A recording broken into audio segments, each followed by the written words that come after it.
मैत्रिणी आता जिव्हाळ्याची मैत्रीण नेमकं छोटा पुढारीची हाय कोण आमच्या प्रेक्षकांना पण कळून द्या. नाही ते गुपित राहून द्या, कारण आमच्या मैत्रिणीला परत प्रेक्षकलाही ट्रोल प्रेक्षकांना उत्सुकता आहे.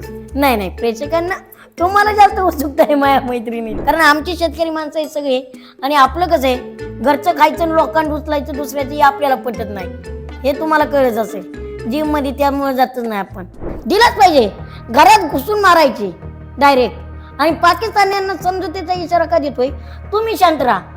का माहिती का, तुम्ही किती वळवळ केली तरी तुम्ही आमच्या पुढं कधीच जाऊ शकणार नाही, तुमच्यात तेवढी धमक नाही. आणि रक्ताची पाठ ती व्हायची धमकी नका देऊ. तुम्ही रातोरात पाकिस्तान राहायचं नाही. म्हणजे ग्रामीण भागात आयल्यानगरच्या भाषेत सांगायचं झालं तर ट्रोलर्सला मी एकच सांगेन, जे काळ्या कुत्र्या मागे फिरतात का चौकात चौकात, ते ट्रोलिंग करतात मार्केटमध्ये. ट्रोलर्सवाल्यांनो, समजणं वालून काही इशारा कापी होत आहे. जर नादी लागला तर नादच पुरा करीन. भिकारडेपणा जरा कमी करा. लाडक्या बहिणीमुळं आमच्या लाडक्या दाजींचे काही बघितलं नाही सरकारने, आणि लाडक्या बहिणींनी दनादन भावाला मतदान ठोकल्यामुळं आज दाजी कांगालीत. मराठी बिग बॉस नंतर शिट्टी वाजली रे या कार्यक्रमात धुमाकूळ घालणारा छोटा पुढारी अर्थात घनश्याम दरोडे आज आपल्या सोबत आहेत. त्यांच्या वैयक्तिक आयुष्याबद्दल, त्याचबरोबर शिट्टी वाजली रे कार्यक्रमात त्यांनी आता नुकतीच एंट्री केलेली आहे, या कार्यक्रमाबद्दल आणि त्यांच्या वैयक्तिक आयुष्याबद्दल ते आपल्यासोबत आज चर्चा करणार आहेत. त्यांच्याकडून आपण आपल्या अनेक प्रश्नांची उत्तरं उकळून घेणार आहोत. घनश्यामजी, तुमचं लेट्सअपमध्ये खूप खूप स्वागत. धन्यवाद सर. माझा पहिला प्रश्न असा आहे, शिट्टी वाजली रे या कार्यक्रमाबद्दल तुम्ही काय सांगाल आमच्या प्रेक्षकांना?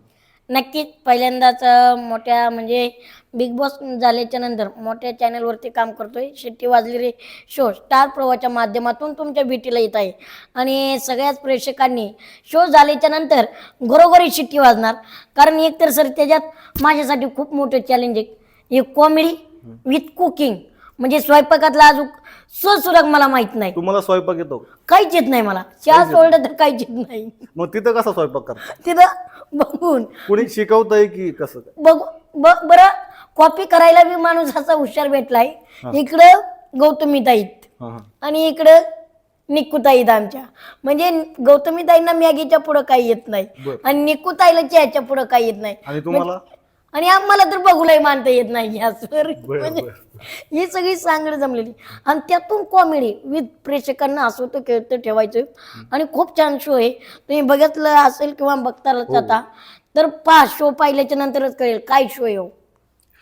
मराठी बिग बॉस नंतर तुम्हाला अवघ्या राज्यभरात प्रसिद्धी मिळाली, चाहते तुमचे वाढलेले आहेत. छोटा पुढाऱ्यांची तत्वज्ञान तुम्ही लोकांना सांगत होता, त्याच्यानंतर तिथून तुमचे व्हिडिओज व्हायरल झाले.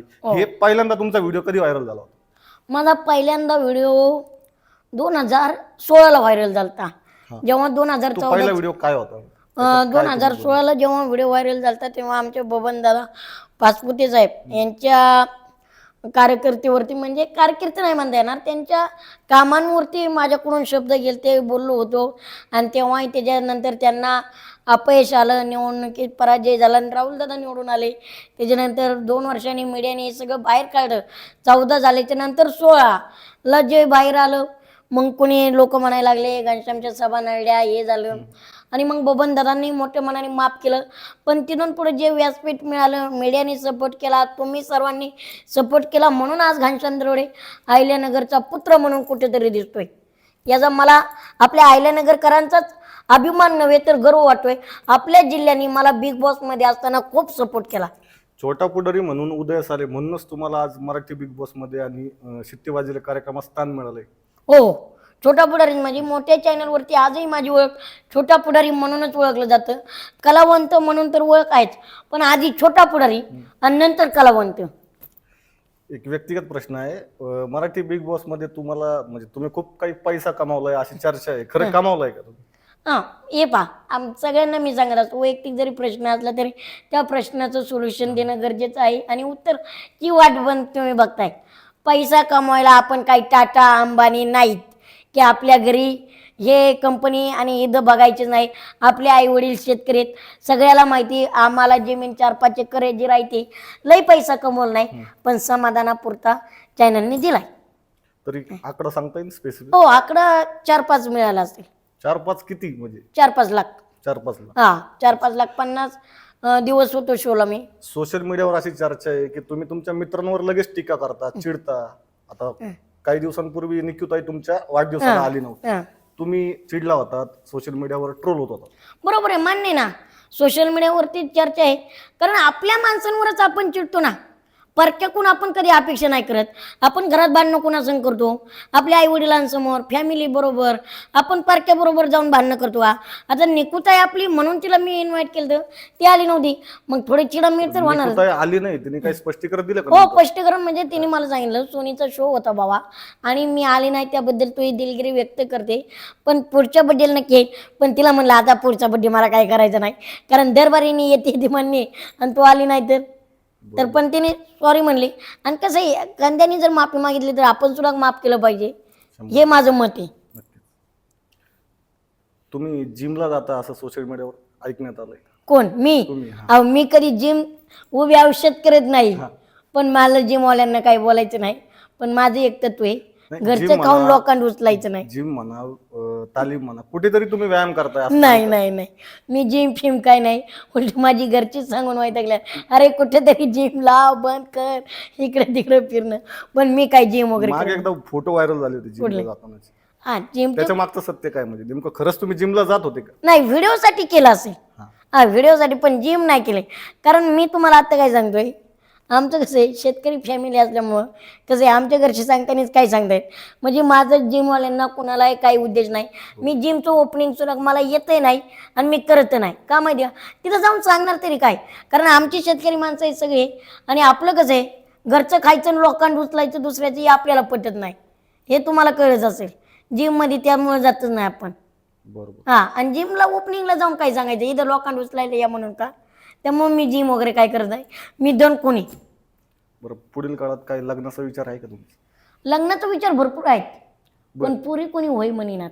कुणाला मागणी घातली आहे का? मागणी कुणाला घातली आहे का? नाही नाही नाही, अजून अजून तरी कोणालाच नाही. हा, कोणत्या पण तरी हा गोंड चेहरा आहे, बघून घ्या. मुलींकडून असा काय प्रस्ताव आलाय तुम्हाला? नाही नाही नाही, आजपर्यंत आलाच नाही. अजिबात नाही. पहिला प्रस्ताव फक्त तुमच्याकडूनच आला, लग्न करायचंय का म्हणून. बरं. हा, बरं, लग्न करणार आहात का म्हणजे पुढच्या काळात? हा, करणार आहात ना. एवढा परपंच सांभाळेल कोण? मागं एवढा भला मोठा परपंच आहे, तो सांभाळायला पाहिजे ना. अच्छा, एक खाजगी प्रश्न लग्नाचा जोडून, हं. गर्लफ्रेंड आहे? नाही नाही. नाही, टाइम नाही ना.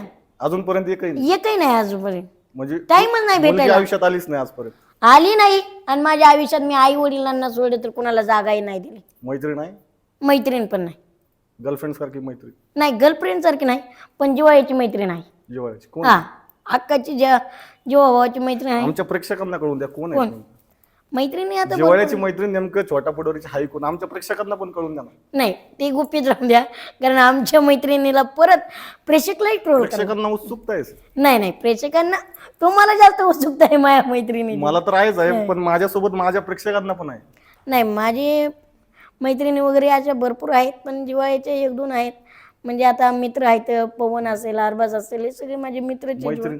मैत्रीण नाही, मैत्रिणीचं नाव नाही गोष्ट. मग कशी तुम्ही बोलले जिव्हाळ्याची मैत्रीण? जिवाळीची मग सांगितलं मी, नाव नाहीतर राहून द्यावं प्रश्न. अवघ्या महाराष्ट्राला कळू द्या, नको, छोट्या नको. पुढारीची जिव्हाळ्याची मैत्रीण नेमकी आहे तरी कोण? नाही. एक राजकीय प्रश्न आहे माझा. मागील काळात विधानसभा निवडणूक झाली. श्रीगोंदा मतदारसंघाचा निकाल अपेक्षेप्रमाणे लागलाय का?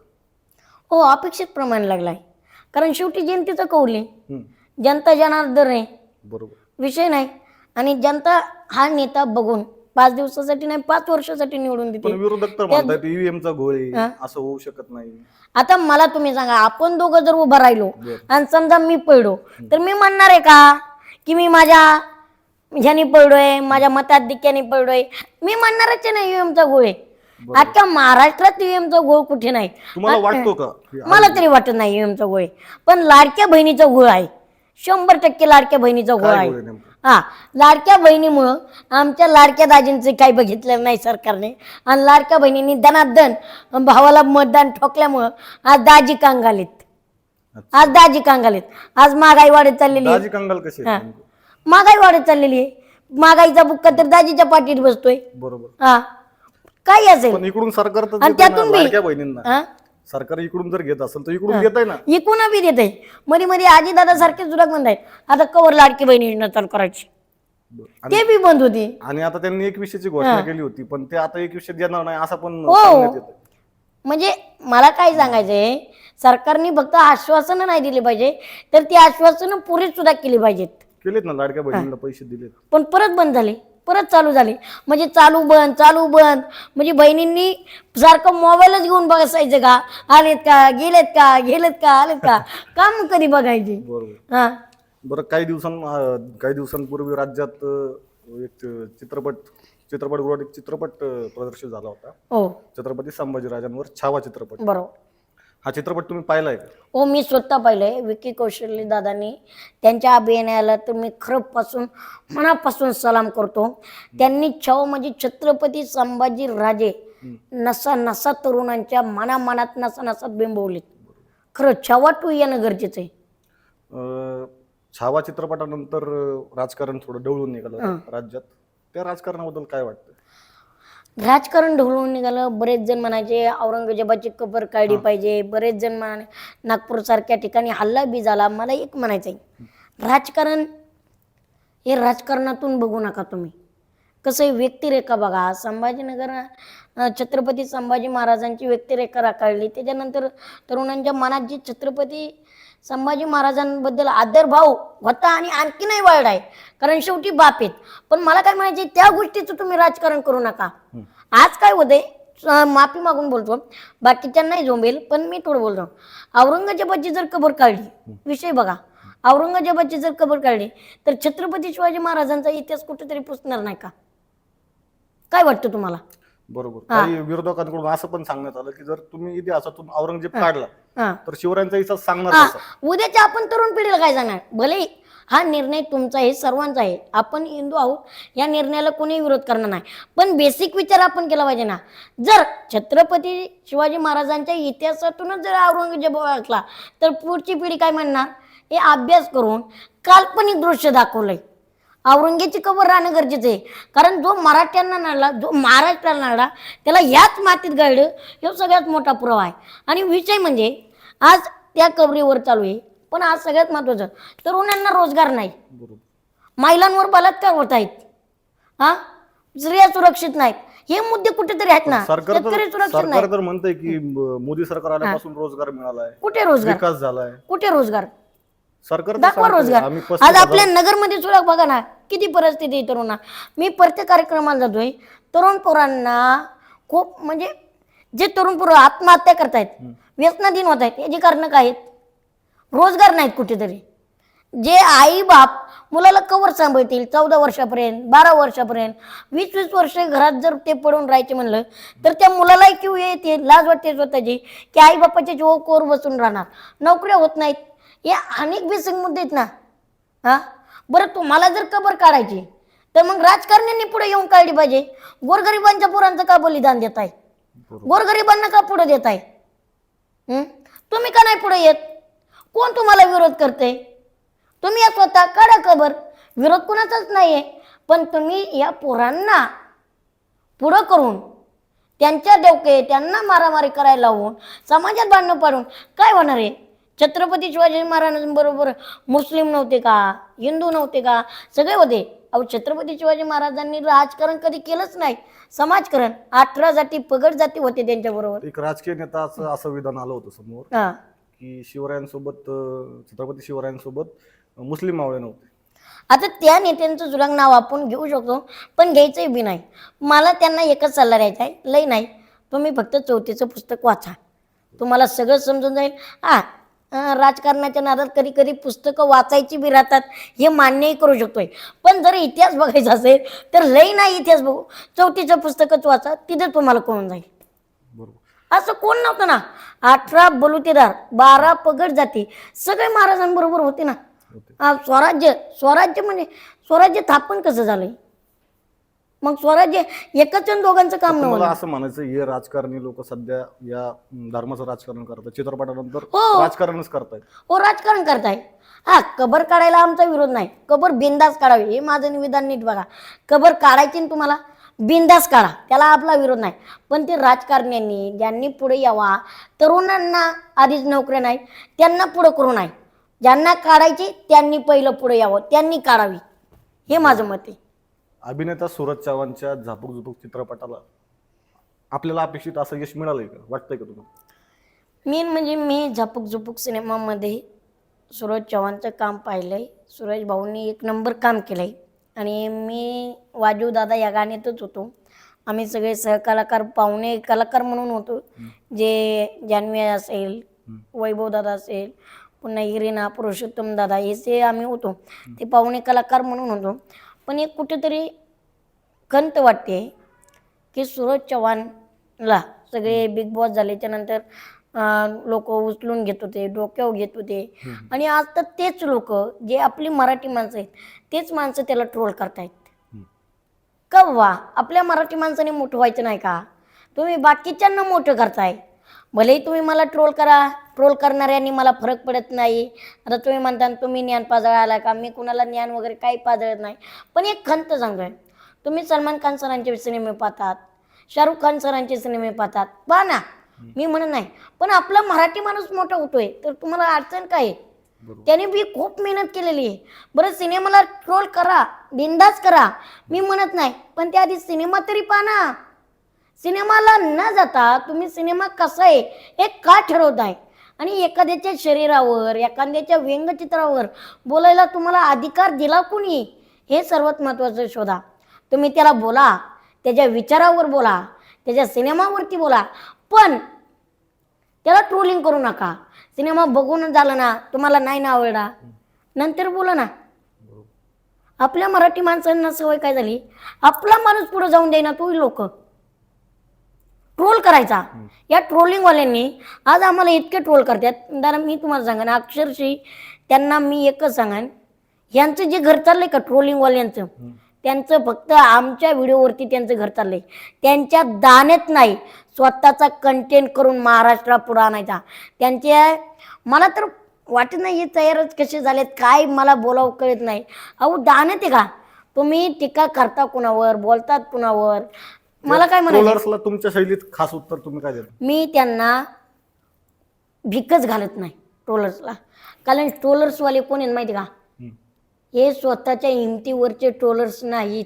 जे कोणी बॅलन्सला भिकारी आहेत, बॅलन्स नाही त्यांच्याकडे, जे आईबापाचा मोबाईल चोरून वापरतात, बहिणीचा मोबाईल चोरून घेतात, जे बेरोजगार आहेत. म्हणजे ग्रामीण भागात आईला नगरच्या भाषेत सांगायचं झालं तर ट्रोलर्सला मी एकच सांगेन, जे काळ्या कुत्र्या मागं फिरतात का चौकात चौकात, ते ट्रोलिंग करतात मार्केटमध्ये. जे गाडीवर राखायला आहेत, ज्यांची घरात त्यांना शिळी भाकरे, घरात त्यांना इज्जत नाही, ते सोशल मीडियावर येऊन कमेंट करतात. आणि ज्यांच्याकडे जॉब आहे, ज्यांना नोकरी, जे कलाकार आहेत, ते कधी चांगली मराठी माणसं मराठी माणसाला वाईट कमेंट ट्रोल करत नाहीत. पण भिकार प्रवृत्ती तयार झाली ना, ते ट्रोलिंग जास्त करते. आणि ट्रोलिंग करावं उलट आमचं भाग्य आहे, आमच्यामुळे तुमच्या घरातली चूल चलते. नाही तुम्ही तुमच्या आईबापाला काही थोबाड दाखवणार आहेत? काही जगण्याचे तरी लायकीचे आहेत का ट्रोलर्स तुम्ही? समाजाला उलट कीड आहे. पण टीका करा, तुमच्यामुळे आमचं जास्त चालतंय. पण सूरज चव्हाणचा सिनेमा जो अपयश येते त्याला मला त्या ट्रोलर्सला सांगायची, ट्रोलर्सवाल्यांनो समजणं वालून काही इशारा कापी होत आहे. जर नादी लागला तर नादच पुरा करीन. भिकारडेपणा जरा कमी करा आणि आधी सिनेमा पहा आणि मग ट्रोल करा. जम्मू काश्मीरच्या पहलगाममध्ये दहशतवाद्यांनी हल्ला केलाय. 26 ते 28 जणांना जीव घेतलाय. आता सध्या केंद्र सरकारकडून, भारत सरकारकडून भारत पाकिस्तानच्या युद्धाबाबतचे डग आपल्याला दिसत आहेत. काय वाटतं, युद्ध झालं पाहिजे? मला तर याच्या बाजू काहीच वाटत नाही. एका गोष्टीचं दुःख वाटतंय, निष्पाप लोकांचा आपले जीव गेला. आणि पाकिस्तानला नरेंद्र मोदी साहेबांनी त्यांची जागा दाखवली, खूप बरं वाटतंय. आणि युद्ध झालं तरी आपण इतिहास बघितलाय, आपल्याला काही फरक पडणार नाही. त्या पाकिस्तानने सुरुवात केली, सिंधू खोऱ्यातील पाणी बी त्या आपण बंद केलंय. निष्पाप लोकांचा यांनी जीव घेतला, त्याचं मनापासून दुःख वाटतंय मला. आणि ते दुःख आहे, यांनी जाणून बुजून त्यांची धमक नसताना त्यांनी इथं येऊन आपल्या निष्पाप लोकांचा जीव घेतलाय आणि त्याचाही बदला आपण घेण्याचं काम करतोय. पण माझं पाकिस्तानला एक सरळ सुटसुटीमध्ये, बाबा तुम्ही आमच्या नादी लागू नका. तुमची ना आमची तुलना कधीच कुठं होणार नाही. कारण तुमची जेवढी लोकसंख्या नाही का, तेव्हा आमच्याकडे तेवढी कैदी आहेत. बरोबर. कशाला नादी लागता मोकार? अनुभव आहेत काय आहेत? तुम्ही का मोकार भारताच्या नादी लागताय? भारत देशांनी, मोदी साहेबांनी ठरवलं तर तुमच्या लय नाही अर्धा तास लय होईन भारताला तुम्हाला तिकडे येऊन ठोकायला. पण का तुम्ही सुखाने जागा आम्ही सुखाने जगतोय. तुमचं नुसतं पाणी बंद केलंय तर तुमचं टोनचं पाणी पळालंय. अजून अन्नधान्य ती बंद करायचंय. तुम्ही पाकिस्तानला हा सुजाव देताय, समझोता करताय, पण तुम्हाला असं वाटत नाही का लोकांचा बळी गेलाय, जीव गेलाय, समजवता नाही देत. भारताने प्रत्युत्तर दिलं पाहिजे असं वाटत नाही? नाही नाही, मी त्यांना समजवता नाही देत. माझी विनंती, यांनी मला काय म्हणायचंय, या पाकिस्तानने आपल्या भारताचा नाद करू नये, आपल्या नादी लागू नये. यांनी निष्पाप लोकांचा बळी घेतलाय ना, यांना तर धडक देणार. तुमच्यातला भारतीय जागा होऊन असं वाटत नाही की होणार त्यांना असं त्यांना घुसून मारावं? मारणार ना.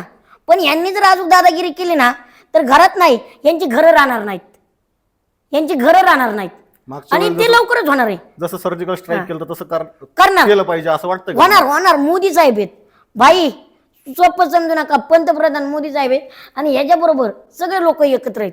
या हल्ल्याच्या पार्श्वभूमीवर तुम्ही पंतप्रधान मोदींना काही विनंती करू इच्छितात? हो, मोदी साहेबांना मला विनंती नाही, पण एक नागरिक म्हणून मी त्यांना सांगतोय, पाकिस्तान यांना सुट्टी द्यायची नाही. आता वेळ आलेली आहे, काळ वेळ आलेला आहे. त्यांना त्यांच्या घरात जाऊन धडा शिकवायचा आहे. भाऊ, तुम्ही आमच्या नादी लागा, नाही तर नका लागू, पण आम्ही जर तुमच्या नादी लागलो तर तुमचा एक सुद्धा शिल्लक राहणार नाही. हे ध्यानात ठेवा. गप खाताय ना, गप राहा. म्हणजे सडतोड उत्तर दिलंच पाहिजे. घरात घुसून मारायची डायरेक्ट.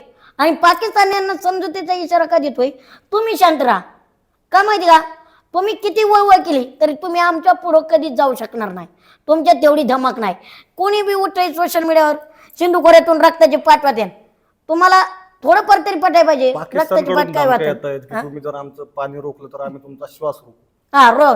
श्वास रोखो. काही तुम्ही श्वास देता काय आणून? बघू कोण कोणाचा श्वास रोखतंय. यांचं पाणी बंद केलं तरी यांना पाणी नाही. पाणी नाही. यांचं अन्नधान्य बंद करायचं आपल्या हातात. आपण पाकिस्तानकडून काय घेतोय? केसर. कुणाला गरज आहे त्या केसरची? केसरने काही उरीच माणसं होते का? नाही खाल्लं तर काही मरत नाही काय? अरे पण तुम्ही जगणार कसे हे विचार करा. आणि रक्ताची पाठ ती व्हायची धमकी नका देऊ. तुम्ही रातोरात पाकिस्तान राहायचं नाही. काश्मीरातले मुस्लिम बांधव भयभीत झाले, त्यांचा आता रोजगारावर गदा आली या हल्ल्यामुळे, बरोबर? त्यांना काय आवाहन करतो? नाही, मी सगळ्यांना आवाहन करण्यापेक्षा मोदी साहेब आहेत ना, पंतप्रधान साहेब हे खूप स्ट्रॉंग आपले भारतीय काश्मीरातले जे भारतीय मुस्लिम बांधव, ऐका ना, त्यांना तुम्ही दिलासा काय देतात? मुस्लिम बांधवांना सुद्धा मी दिलासा देतो. स्ट्रॉंग आहेत. मोदी साहेबांचं मला एक कौतुक करायचं आहे की ते खूप स्ट्रॉंग आहेत. ते निर्णय घेताना ते एक नंबर निर्णय घेतात. आणि त्यांच्या विचारांना आहे ना, आपण सगळ्यांनी आत्ता सध्या साथ दिली पाहिजे. आपण एकत्र राहिलं पाहिजे. आणि काश्मीरमधील हिंदू मुसलमान मानता आहे तुम्ही, तर मुस्लिम वर्ग जो असेल त्यांनी सुद्धा एकी ठेवली पाहिजे आत्ता सध्या. आता तुम्ही आम्ही हिंदू वगैरे करण्यापेक्षा गरज नाही. आता पाकिस्तान्यांना धडा शिकवणं गरजेचं आहे. त्यांनी काळजी करू नका. तुमच्या रोजगारावर सुद्धा मोदी साहेब गदा येऊन देणार नाहीत. मला विश्वास आहे. पंतप्रधानांवर मला विश्वास आहे आणि मी विश्वास ठेवतोय. आपण सर्वांनी विश्वास ठेवला पाहिजे. कारण जर आपल्यात मतभेद झाली तर ते अवघड जाईल. आपल्यात मतभेद झाले नाही पाहिजे. आपण आता पंतप्रधानांना साथ देणं गरजेचं आहे. तर आपल्या सोबत होते घनश्याम दरोडे उर्फ छोटा पुढारी. त्यांनी देशातल्या राजकीय परिस्थितीबद्दल, पहलगाम हल्ल्याबद्दल, त्याचबरोबर त्यांचा नवीन शो शिट्टी वाजले रे या कार्यक्रमाबद्दल आपल्याला माहिती दिली. त्यांनी दिलेल्या वेळेबद्दल त्यांना मनापासून धन्यवाद. चला, मनापासून आभारी आहे. धन्यवाद. आणि त्यांना पुढील वाटचालीच लेट्सअप मराठीकडून शुभेच्छा.